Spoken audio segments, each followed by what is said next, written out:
Hoje, nas camadas da Terra, vamos falar sobre a geosfera.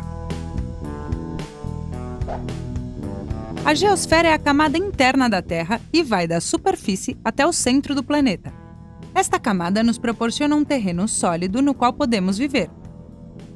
A geosfera tem uma espessura de aproximadamente 6.370 km e é formada por rochas, minerais, magma e areia. Quanto mais nos aproximamos do centro, maior é a temperatura, a densidade e a pressão. A geosfera é formada por 3 camadas concêntricas que estão em constante movimento: a crosta, o manto e o núcleo. A crosta é a camada externa e mais fina da geosfera. Dependendo da região, pode medir de 5 a 30 km. É formada pelos continentes e pelo fundo dos oceanos. Na geosfera, podemos encontrar as placas tectônicas, que formam parte tanto da crosta quanto do manto. É uma zona conhecida como litosfera. As placas tectônicas estão em constante movimento, moldando a crosta terrestre. Os movimentos mais fortes das placas tectônicas são os responsáveis pelos terremotos. A segunda camada da geosfera é conhecida como manto e corresponde a aproximadamente 82% do volume da Terra, chegando a 2.900 km de profundidade. No manto, as temperaturas são muito altas, entre 700 e 1.300 graus centígrados, e é por isso que as rochas que formam o manto estão em estado líquido. Se chamam magma. Algumas vezes, o magma passa pelos limites das placas tectônicas, chegando na superfície terrestre. É assim que os vulcões entram em erupção. O núcleo é a camada interna da Terra e tem aproximadamente 3.500 km de espessura. A parte interna dele é formada por ferro sólido e a parte externa é formada por ferro líquido e níquel líquido. A temperatura do núcleo é muito alta, de 4.400 a 6.000 graus centígrados. A diferença de pressão e de temperatura do núcleo externo formam movimentos no metal líquido, provocando correntes elétricas que criam campos magnéticos. Você sabia que é graças a estes campos magnéticos que podemos usar alguns objetos, como a bússola, por exemplo? Você aprenderá quais são as camadas da Terra, o que são placas tectônicas e quais os 3 tipos de movimentos e quais as consequências dos movimentos das placas tectônicas. Então vamos lá. Você sabia que o planeta Terra tem várias camadas? Pois é, tem a crosta, o manto, o núcleo externo e o núcleo interno. A camada mais superficial é a crosta terrestre, que se estende da superfície dos continentes até uma profundidade de 40 a 100 km.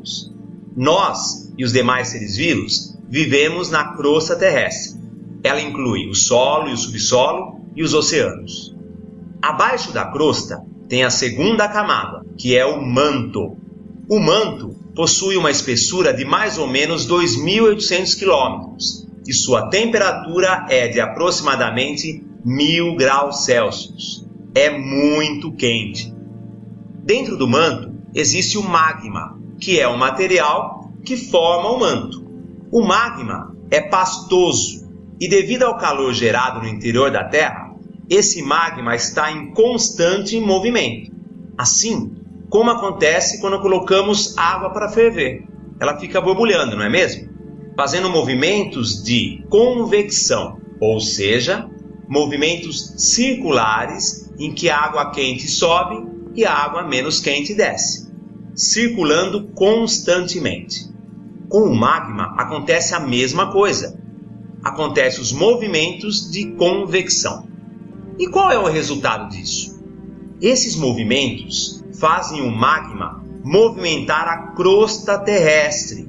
E como a crosta terrestre é formada de vários pedaços, como um quebra-cabeça, que é formado por várias peças, esses pedaços também se movimentam, provocando terremotos, vulcões e formação de montanhas.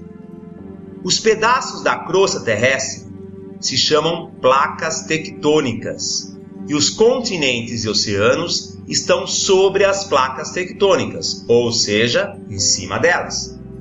Quando o magma se movimenta abaixo da crosta, ou seja, abaixo das placas tectônicas, elas também se movimentam.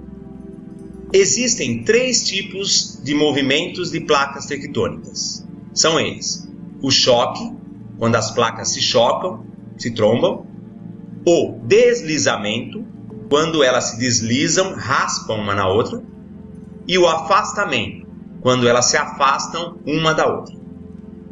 As consequências desses movimentos são: formação de montanhas, quando ocorre o choque entre placas tectônicas; a formação de vulcões e de terremotos. O magma, que é o material que forma o manto, pode ser eliminado pelos vulcões, e após sair do vulcão, o magma recebe o nome de lava. Os vulcões também soltam cinzas além da lava. A última camada do interior da Terra é o núcleo, que é dividido em núcleo externo e núcleo interno.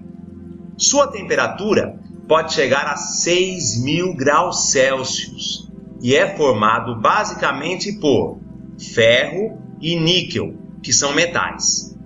O núcleo externo é mais líquido e o núcleo interno é sólido.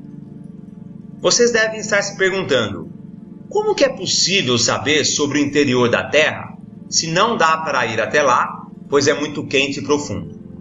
Pois bem, os cientistas conseguem saber sobre isso estudando as ondas sísmicas.